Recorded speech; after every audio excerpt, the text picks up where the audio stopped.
உங்களோட பேர் என்னங்கண்ணா? எங்கேருந்து வரீங்க? என்ன தரவரிசை எண்? என்ன துறை எடுத்திருக்கீங்க? என்னோட பேர் வந்து சரவணகுமார். நான் வந்து விருதுநகர் மாவட்டம் சிவகாசிலேருந்து வர்றேன். என்னோட தரவரிசை எண் வந்து 1496. நான் தான் எங்கள் பேஜ்லேயே கொஞ்சம் கடைசிக்கு முந்தினதுன்னு நினைக்கிறேன். எனக்கு அடுத்து இன்னும் ஒரு 50 பேர் வரைக்கும் போகலாம். இதுதான் இருக்குது கடைசி. ஆப்சன்டீஸ் கொஞ்சம் இருந்ததுனால எங்களுக்கு கொஞ்சம் முன்னாடி இருந்ததுனால கொஞ்சம் கிடச்சிருக்கு. இது கோர்ட் வந்து எடுத்திருக்கேன். தூத்துக்குடி மாவட்டம் வந்து எடுத்திருக்கேன். என்ன படிச்சிருக்கீங்கண்ணா? நான் பிகாம் முடிச்சிருக்கேன். சிவகாசியில் தான் படித்தேன். எப்போ டிஎன்பிஎஸ்சி படிக்க ஆரம்பிச்சிங்க? நான் வந்து 2018 ஸ்டார்ட் பண்ணேன். ஸ்டார்ட் பண்ணிவிட்டு அப்புறம் கொஞ்சம் மேரேஜ் ஆனதுக்கப்புறம் கொஞ்சம் படிக்க இல்லாமல் கேப் விட்டுட்டேன். கேப் விட்டு அப்புறம் கொரோனா டயத்தில் வந்து வேலை நேரத்தில் கொரோனா டயத்தில் கொஞ்சம் அதுக்கப்புறம் படிக்க ஆரம்பித்தேன். இதோட 4வது கவுன்சிலிங் நினைக்கிறேன். இந்த உடனே தான் ஆஃபீஸ்க்குள்ளே என்ட்ரன்ஸ் ஆகிருக்கேன்.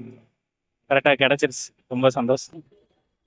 முதல் 3 முயற்சிகளில் என்ன தவறு பண்ணதான் நினைக்கிறீங்க? முதல் 3 முயற்சியில் என்ன தவறுனா, நான் பண்ணது வந்து என்னன்னா, டெஸ்ட்டு கரெக்டாக போடலாம்.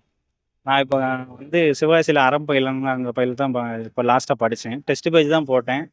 அவங்க நல்லா டெஸ்ட்டு வந்து நல்லா இது பண்ணாங்க. இதுக்கு முன்னாடிலாம் படிப்போம் போய் எக்ஸாம் எழுதுவோம். கரெக்டான அந்த டெஸ்ட்டு வந்து போட மாட்டோம். கரெக்டாக ஓஎம்ஆர் சீட்டை வச்சு நம்ம ப்ராக்டிஸ் பண்ணிக்கிட்டே இருந்தோம்னா கரெக்டாக இருக்கும். அது இந்த வட்டம் கொஞ்சம் நல்லா பண்ணனால கொஞ்சம் மார்க் முன்னாடி வந்திருக்கும். எவ்வளோ கேள்விகள் போட்டீங்க? நான் 147 கொஸ்டின் போட்டேன். தமிழ் எந்த மாதிரி படிக்கலாம் அப்படின்றத சொல்லுங்கள். தமிழ் பேசிக்கலாக ஃபஸ்ட்டு ஸ்கூல் புக்கை முடிச்சிடணும். ஸ்கூல் புக்கு ஃபஸ்ட்டு படிச்சுட்டு அதுக்கப்புறம் நம்ம தமிழ் பழைய புக்கு இதுக்கு முன்னாடி உள்ள எடிஷன் இருக்குமா அதுவும் படிங்க. இப்போ 2003 எடிஷன் புக்கும் படிக்கணும்னு சொல்கிறாங்க. அப்போ நம்ம தமிழ் புக்கு ஸ்கூல் புக்கு என்னென்ன எடிஷன் இருக்கோ அதெல்லாம் ஃபஸ்ட்டு கம்ப்ளீட் பண்ணிவிட்டு அதுக்கப்புறம் வந்து நம்ம வெளியே வந்து சிலபஸ் வைஸாக படித்தா கொஞ்சம் ஈஸியாக இருக்கும். தமிழ் அப்படி எடுத்துக்கிட்டோன்னா புத்தகம் படிக்கிறோன்னா இப்போ செய்யுள் இருக்கும், உரைநடை இருக்கும், இலக்கணமும் இருக்கும், துணைப்பாடங்கள் இருக்கும். துணைப்பாடங்கள் நம்மளுக்கு தேவையில்லை. முன்னாடி செய்யுள் உரைநடை இதெல்லாம் படிப்பாங்க. செய்யுள் உரைநடை இலக்கணம் படிப்பாங்க. இப்போ இலக்கணத்துக்கு அதிக முக்கியத்துவம் கொடுத்துருக்கிறதால நம்ம எந்த மாதிரி படிக்கணும் ஸ்கூல் புக்கை? அதான் ஸ்கூல் புக்கு அதான் இலக்கியம் நீங்கள் படிச்சீங்கன்னா இலக்கணம் தானாக உங்களுக்கு வரும். அதுக்கப்புறம் நீங்கள் வெளியே படிக்கும்போது வந்து உங்களுக்கு ஈஸியாக இருக்கும். ஏற்கனவே புக்கில் உள்ளதே பாதி வந்துடுறனால உங்களுக்கு மற்ற எல்லாம் ரொம்ப ஈஸியாக இருக்கும். இப்போ இந்த யூனிட் 6 இருக்கு இல்லையா, தமிழ் அறிஞர்களும் தமிழ் தொண்டும், அதுக்கப்புறமா திருக்குறள், இதெல்லாம் இந்த மாதிரி படிக்கலான்றது சொல்லு. 20 அதிகாரம் இது 20 அதிகாரம் கொடுத்துருக்காங்களா. நான் படித்தது வந்து ஸ்கூல் புக்கு தான் படித்தேன். ஸ்கூல் புக்கில் என்னென்ன இருக்கோ ஆனால் அது வந்து 11th 12th எல்லா இதுவுமே மேக்ஸிமம் கவர் ஆயிரும். அப்படிங்கும்போது அதை மட்டும் படிச்சுக்கிட்டேன். மற்றபடிக்கு தமிழ் அறிஞர் தொண்டர்கள் வந்து அதான் நான் சொல்கிறேன்ல, ஸ்கூல் புக்கில் உள்ளது தெளிவாக படித்தீங்கனாலே உங்களுக்கு 80% வந்து கிளியர் ஆயிரும். தமிழறிஞர் தொண்டர்களுமே வந்து இப்போ 10th தான் இருந்து கேட்குறாங்க. ரொம்ப வெளியே போகல, இலக்கணம் தான் கொஞ்சம் வெளியே போகிறாங்க. அது மட்டும் நம்ம இதை முடிச்சுட்டு வெளியே படிச்சுட்டா கொஞ்சம் நல்லாயிருக்கும். நீங்கள் எதுவும் வெளியே படிச்சிங்களா? அதாவது நம்ம ஸ்கூல் புக்கு முடிச்சுட்டு எல்லாமே எடுத்து ரெஃபர் பண்ணிட்டு எஸ்எம் புக்கு, டேப் புக்கு, புத்தா நல்லாயிருக்கும். இதெல்லாம் வந்து நீங்கள் அதாவது டெஸ்ட்டு போடுறதுக்கு நல்லாயிருக்கும். அது பின்னாடியே கொஸ்டின் இருக்குமா, நீங்கள் அதெல்லாம் படிக்கும்போது உங்களுக்கு யூஸ்ஃபுல்லாக இருக்கும். மேக்ஸ் எந்த மாதிரி படிச்சிங்க? மேக்ஸுக்கு எவ்வளோ நேரம் நீங்கள் ஒதுக்குவீங்க டெய்லி? அதை பற்றி சொல்லுங்கள். மேக்ஸ் வந்து எனக்கு வந்து நான் ஸ்டார்ட் பண்ணும்போது எனக்கு மேக்ஸ்னால் என்னென்னு அந்த அளவுக்கு வராது. ரொம்ப இது பண்ணுவேன். யார்ட்டா கேட்பேன், அவங்க சொல்லி தருவாங்க, புரியவே புரியாது. அதுக்கப்புறம் நான் என்ன சரி நம்ம யூடியூப்பில் கொஞ்சம் மேக்ஸ் வீடியோவாக ஒவ்வொரு டாப்பிக்காக பார்ப்பேன். பார்த்து போட ஆரம்பித்தேன். இப்போ சாய்ஸில் கூட கடல் கணிதம் புக்கு கூட விட்டாங்க. அதை கொஞ்சம் வாங்கி போடும்போது நல்லா இருந்துச்சு. எவ்வளோ மேக்ஸ் தெரியாமல் இருந்தோ எல்லா மேக்ஸையும் நம்ம போட அது அப்படியே ஓரளவு நல்லா செட் ஆகி ஒரு 3 மாதம் மட்டும் மேக்ஸ் மட்டுமே பார்த்தேன். அதாவது நம்ம தமிழ் படிக்கிறதுக்கு முன்னாடி 3 மாதம் வந்து கால் ஃபோர் வரும் பார்த்தீங்களா, அதுக்கு முன்னாடி மேக்ஸ் நல்லா பார்த்தேன். இந்த வட்டம் மேக்ஸில் 25 24 போட்டேன். தமிழில் தான் கொஞ்சம் கம்மி பண்ணேன். பட் ஆனால் மேக்ஸு இதுதான் மேக்ஸ் தான் கை கொடுத்துச்சு. ஜிஎஸ்ல 6 யூனிட்ஸ் இருக்குது. எந்த மாதிரி நீங்கள் படிச்சீங்கன்றதை சொல்லுங்கள். சிஎஸ்சில் 10th புக்கு, 11th 12th இந்த 3 தான் படித்தேன். வெளியில் வந்து படிக்கும்போது நம்ம அந்த அளவுக்கு வெளியில் படிக்கல. வெங்கடேசன் புக்கு கொஞ்சம் படித்தேன், ஆனால் ரொம்பலாம் வெளியே போகல. 10th 11th 12th இது ஃபுல்லாக தரவு பண்ணிட்டாலே நம்மளுக்கு மேக்ஸிமம் ஒமிட் பண்ணி போடுறதுக்கு கரெக்டாக இருக்கும் ஆப்ஷன். இப்போ ஜிஎஸ்ஸை நீங்கள் வந்து எப்படி இப்போ புக் வைஸ் படிச்சிங்களா, இல்லை சிலபஸில் ஒரு டாபிக் வச்சு அந்த டாபிக் எடுத்து டாப்பிக்கை முடிச்சிருவீங்களா? புக் வைஸுங்க பார்த்தம்போது வந்து 10th புக்கில் நம்ம 5 6 7 8 9 10 இந்த பாடம் ஃபுல்லாக கண்டிப்பாக படிச்சு தான் ஆகும். சிலபஸ் படிக்கும்போது 11th 12th உள்ள சிலபஸ் படி என்னென்ன பாடம் இருக்கோ அதை ஃபுல்லாக கவர் பண்ணிட்டா நல்லாயிருக்கும். அதே மாதிரி ஹிஸ்ட்ரி வந்து 12th புக்கு கண்டிப்பாக படிக்கணும். 11th 12th எத்திக்ஸ் வந்து சிலபஸில் உள்ளது மட்டும் படிச்சுட்டா நல்லது. நம்ம அந்த பாக்ஸ் கொஸ்டின் அதெல்லாம் இருக்கும் பார்த்தீங்க, பாக்ஸில் இருக்கும் பார்த்தீங்கன்னா அது கொஞ்சம் படிச்சுட்டா ரொம்ப நல்லாயிருக்கும். ஏன்னா அதுலேருந்து சில கொஸ்டின் வரும், இல்லை புக் பேக் ஒன்று கூட கேட்குறாங்க. நம்ம அதை படிக்காம விட்டாதான் அது ரொம்ப ஈஸியாக கேட்குறாங்க, இது கூட போடலேன்னு ஒரு வருத்தம் இருக்கும். ஏன்னா அது மாதிரி நிறைய நான் பண்ணியிருக்கேன். ஓகே. இப்ப 2018லேருந்து படிக்கிறேன்னு சொன்னீங்க இல்லையா? அப்புறம் கோவிட் அதுக்கப்புறமா படிக்கிறீங்க. இப்போ ஒர்க் பண்ணிக்கிட்டே படிச்சீங்களா? இல்ல ஃபுல் டைம் ஆஸ்பிரண்டா இருந்தீங்களா? நான் வந்து வீட்டில் கடை வச்சுருக்கோம்.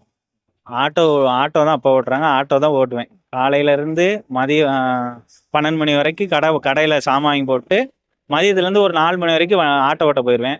4 மணிக்கு அப்புறம் வந்து கிளாஸுக்கு போயிடுவேன். கிளாஸில் கொஞ்சம் பெர்மிஷன் கேட்பேன். எனக்கு கிளாஸில் எனக்கு தெரிஞ்ச ப்ரோ ஒரு இது சீனி தான் ஒரு தம்பி தான், நான் நல்லா பார்த்துக்கிட்டாரு. எப்படின்னா நான் 4 மணிக்கு தான் கிளாஸுக்கு போவேன். 4 மணிலேருந்து எனக்கு நைட்டு 12 மணி வரைக்கும் கிளாஸில் தங்குறதுக்கு டைம் கொடுத்தாரு. ஏன்னா என்னால் பகலில் நான் வேலைக்கு போகணுமா, அதனால எனக்கு ஏன்னா மேரேஜ் ஆனதுனால வந்து இங்கிட்டும் பார்க்கணும்ல, அதனால வந்து நைட் ஸ்டடி கொஞ்சம் ஃப்ரீயாக இருந்துச்சு. அதனால வந்து சப்போர்ட் பண்ணாங்க என் பசங்க. அந்த எனக்கு கீழே உள்ள பசங்க கோகுல், அதுக்கப்புறம் நவீன், இவங்கலாம் நல்லா ஹெல்ப் பண்ணாங்க. எங்கள் கூட இருந்த பசங்களாம் நைட் ஸ்டடி தான் மேக்ஸிமம் நான் படித்தேன்.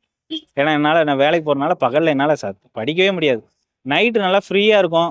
அதனால கொஞ்சம் நம்ம தூக்கத்தை கண்ட்ரோல் பண்ணால் ஒரு 12 மணி 1 மணி வரைக்கும் படித்தா நல்லாயிருக்கும். இப்போ உங்க மனைவி சப்போர்ட் பண்ணாங்களா நீங்க படிக்கிறதுக்கு? ஆமாம், மனைவி சப்போர்ட் பண்ண இப்படி மனைவி சப்போர்ட் பண்ணனால தான். ஏன்னா பசங்க பசங்க எனக்கு 3 ஆம்பளை பசங்க. இன்னைக்கு இப்போ கடைசியாக பையன் மருந்து 30 நாள் தான் ஆகுது. அதனால வந்து மனைவி சப்போர்ட் இல்லாமல் மனைவி சப்போர்ட் பண்ணாதான் இவ்வளோ வரத்துக்கு. அவள் தான் சொல்லுவா, நைட்டு நான் உன் பசங்களை பார்த்துக்கிறேன், நீங்கள் தங்கியே படிங்க, எனக்கு பகல் உங்களால் படிக்க முடியாதுன்னு சொல்லி நல்லா சப்போர்ட் பண்ணாங்க. இப்போ இதனால உங்களுக்குள்ள எதுவும் மிஸ் அண்டர்ஸ்டாண்டிங், கருத்து வேறுபாடுகள், முரண்கள் அந்த மாதிரி எதுவும் வந்திருக்குங்களா? சண்டை சண்டை அந்த மாதிரிலாம் இல்லை. நான் எப்படி பண்ண முடியாது இல்லையா? ஆமாம், அதாவது புரிஞ்சுக்கிட்டாங்க. ஏன்னா அதாவது அவங்களுக்கு நம்ம படிக்கிறது எதுனே தெரியாதனால தான் இது இருக்கும். அதுதான் என்ன சொன்னேன், நீயும் கொஞ்சம் புக்கை வச்சு படிச்சு பாருன்னு சொல்லி நீயும் இப்போ ட்ரை பண்ணு. அப்படிங்கும்போது அவங்களுக்கு அதோட வழி தெரியும். என் ஒய்ஃபு ஒரு 3 மாசமா படிச்ச அப்புறம் கன்சீவ் ஆனதுக்கப்புறம் இப்போ கொஞ்சம் படிக்கிறத நிப்பாட்டினா. அதனால அவளுக்கு அந்த படிக்கிறோட வழி அதெல்லாம் தெரியும். வீட்டில் தான் என்ன படிக்கிற, என்ன படிச்சுக்கிட்டே இருக்கான், நைட்டு எதுக்கு வெளியே போய் படிக்கிறான்னா, ஒரு வேலை வாங்குற வரைக்கும் தான். வேலை வாங்கிட்டா சந்தோஷப்படுவாங்கல்ல, அது வரைக்கும் நம்ம கஷ்டப்பட்டு தான் ஆகணும். எக்ஸாம் ஹாலில் எப்படி டைமை மேனேஜ் பண்ணுறது, என்னென்ன தப்புலாம் பண்ணக்கூடாதுன்னு சொல்லுங்கள். எக்ஸாம் காலில் டைம் மேனேஜ் பண்ணணும்னா கண்டிப்பாக நீங்கள் டெஸ்ட்டு தான் போட்டாகணும். டெஸ்ட்டு நீங்கள் இப்போ படிக்கிறதுலாம் பிரச்சனை கிடையாது. ஒரு தடவை படித்தாலும் ஒரு டெஸ்ட்டு போட்டுறணும். எத்தனை தடவை நீங்கள் படித்தாலும் டெஸ்ட்டு போட்டுக்கிட்டே தான் இருக்கணும். அப்போ தான் நம்ம எக்ஸாம் காலில் போகும்போது நம்ம வாட்ச் கட்டிட்டு போகும்போது வந்து நம்மளுக்கு தமிழுக்கு வந்து நீங்கள் ஒரு மணி நேரம் எடுத்துட்டீங்கன்னா ஜிகேல ஒரு 2 மணி நேரம் எப்படின்னா ஆயிரும். இந்த வட்டம்லாம் தமிழுக்கு 1.5 மணி நேரம் ஆயிடுச்சு. அப்படிங்கும்போது எல்லா விதமாகவும் கஷ்டமான கொஸ்டின் வரும்போது, என்ன கொஸ்டின் சில இதெல்லாம் ப்ரைவேட்லாம் வந்து கொஸ்டின் வாங்கி எழுதும்போது, என்ன நம்ம படித்ததே இதில் இல்லை, இவ்வளோ கஷ்டமாக இருக்குது அப்படின்னா, ஏன்னா அவங்க அப்படியே தயார் பண்ணுறாங்க. கஷ்டமாக இருந்தாலும் கொஸ்டின் எப்படி அந்த 3 மணி நேரத்தில் போகணுன்னு. நம்ம பசங்க என்ன செய்வாங்க, சரி இது போதும், மற்றதெல்லாம் நான் வீட்டில் போய் நான் போட்டுக்கிறேன் அப்படின்ட்டுருவாங்க. அதனால அந்த 3 மணி நேரத்தை கரெக்டாக நம்ம கிளாஸில், அதாவது எல்லா டெஸ்ட்டுமே வந்து நம்ம உண்மையாகவே எழுதுகிற டெஸ்ட் மாதிரி நினச்சி எழுதணும்னா கண்டிப்பாக நம்மளுக்கு அந்த டெஸ்ட்டில் வந்து அந்த பயம் இருக்காது. இப்போ நிறைய சாக்ரிஃபைஸ் இல்லையா? இப்போ நீங்கள் காலையிலேருந்து சாயந்தரம் வரைக்கும் வேலை பார்க்கணும், அதுக்கப்புறமா திரும்ப சாயந்தரத்துக்கு மேலே போய் படிக்கணும், இதே டெய்லியும் பண்ணணும். தூக்கம் ரொம்ப கம்மியான நேரம் தான் தூங்க முடியும். எப்பயாச்சும் விட்டுட்டு போயிடணும்னு நினச்சிருக்கீங்களா? அதாவது விட்டுட்டு போகணுன்னு நிறையா தடவை நான் விட்டுட்டு போகணுன்னு மட்டும் நான் கண்டிப்பாக நினச்சது கிடையாது. எல்லாரும் சொல்லுவாங்க, என்னடா இவ்வளோ தூரம் படிச்சுக்கிட்டே இருக்க, இதோட எவ்வளோ வருஷம் ஆச்சு, 8 வருஷம் ஆகுது, 9 வருஷம் ஆகுது. எங்கள் அப்பாலாம் போனோம் இந்த எக்ஸாம் தான் எழுதிட்டு வெளியே வந்தோடனே எப்படி எக்ஸாம் தானே அப்பா போன அடிக்காரு. எனக்கெல்லாம் அழுகு அப்படியே கண்ணீர் வடியுது. எதுக்குடா அழுகிற, இது நீ தாண்டா படிக்க போகிறேங்க. இல்லைப்பா, கொஞ்சம் கொஸ்டின் கஷ்டமாக இருந்துச்சு அப்படின்னு. அதுக்கப்புறம் நான் வீட்லேயும் கொஞ்சம் இது பண்ண தான் செய்வாங்க. நம்ம கொஞ்சம் அதாவது வில் பவர், அதான் சொல்கிறேன்ல, என்னால் முடியும், கடைசி வரைக்கும் நான் வந்து முடியும்னு சொல்கிற வரைக்கும் நம்ம இது போராடிக்கிட்டே தான் இருக்கணும். நீங்கள் ஆஸ்பிரன்ஸுக்கு என்ன மெசேஜ் சொல்கிறீங்க? படிக்கிறது வந்து நல்லா படிங்க. டெஸ்ட்டு போட போகும்போது நீங்கள் உண்மையிலே வந்து நீங்கள் டிஎன்பிசி எக்ஸாம் எழுதுகிறோன்னு நினச்சி எழுதுங்க. டெஸ்ட்டு எழுதி முடிச்சதுக்கப்புறம் கண்டிப்பாக நீங்கள் ஒரு தடவை அது இந்த புக்கில் எங்கே கேட்டிருக்காங்க சொல்லி நீங்கள் எடுத்து எழுதுனீங்கன்னா சூப்பராக இருக்கும். ஏன்னா எங்கள் கிளாஸில் உள்ள நல்லா படிக்கிற பையன் வந்து ஜேஏல ஃபஸ்ட்டு கவுன்சிலிங் போனான்.